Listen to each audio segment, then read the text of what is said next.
Welcome to News Analysis, your source for the latest breaking news.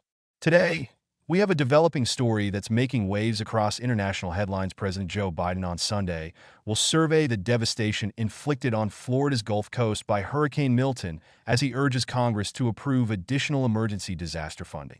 Vice President Kamala Harris will spend a second day in North Carolina, hard hit by Hurricane Helene, to attend a black church and hold a campaign rally. Biden's visit to the St. Petersburg area offers him another chance to press House Speaker Mike Johnson, Republican Louisiana, for congressional approval of more aid money before the November 5th election. Johnson has said the issue will be dealt with after then. I think Speaker Johnson is going to get the message that he's got to step up, particularly for small businesses. Biden told reporters as he and Harris met with aides on Friday to discuss the federal response to Hurricanes Milton and Helene. Biden and Johnson have yet to discuss the matter directly. In Florida, Biden was set to announce $612 million for 6 Department of Energy projects in areas affected by the hurricanes to improve the resilience of the region's electric grid, the White House said. The funding includes $94 million for 2 projects in Florida, $47 million for Gainesville Regional Utilities, and $47 million for SwitchSource to partner with Florida Power and Light. Harris, the Democratic presidential nominee, visited Raleigh on Saturday to meet with black elected and religious leaders and help volunteers package personal care items for delivery to victims of Helene in the western part of the state. She was spending Sunday in Greenville, with plans to speak during a church service as part of her campaign's Souls to the Polls effort to help turn out black churchgoers before Election Day. She was also scheduled to hold a rally to talk about her economic plans and highlight Thursday's start of early voting in the state, her campaign said.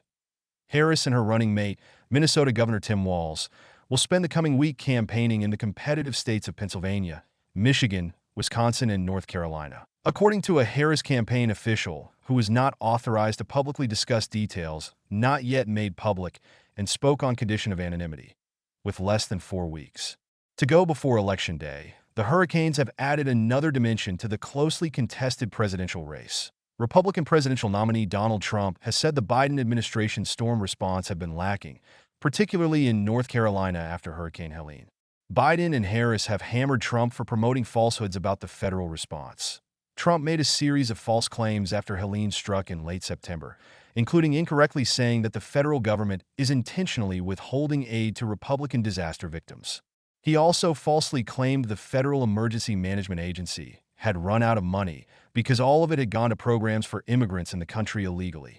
Biden said Trump was not singularly to blame for the spread of false claims in recent weeks, but that he has the biggest mouth.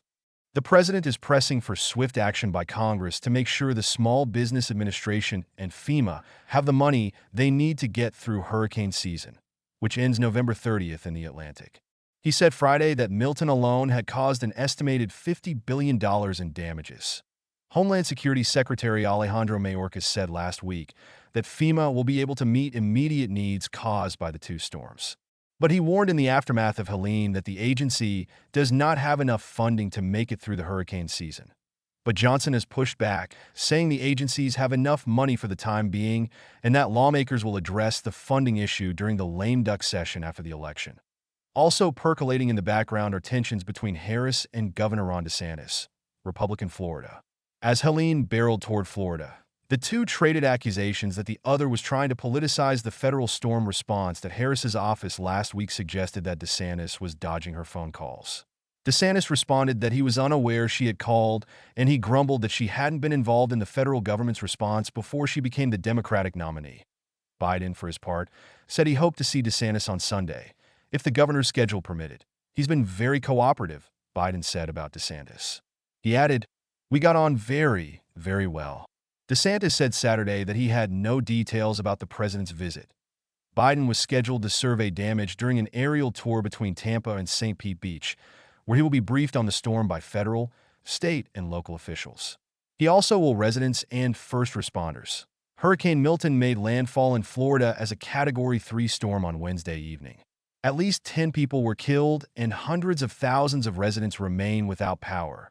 Officials say the toll could have been worse if not for widespread evacuations. The still fresh devastation wrought by Helene just 2 weeks earlier probably helped compel many people to flee. We'll continue to bring you updates on this developing story as it unfolds. Thank you for tuning in to News Analysis. If you found this report helpful, don't forget to give us a thumbs up and hit that subscribe button for the latest news. Tap the bell icon to get real-time notifications whenever we post new updates.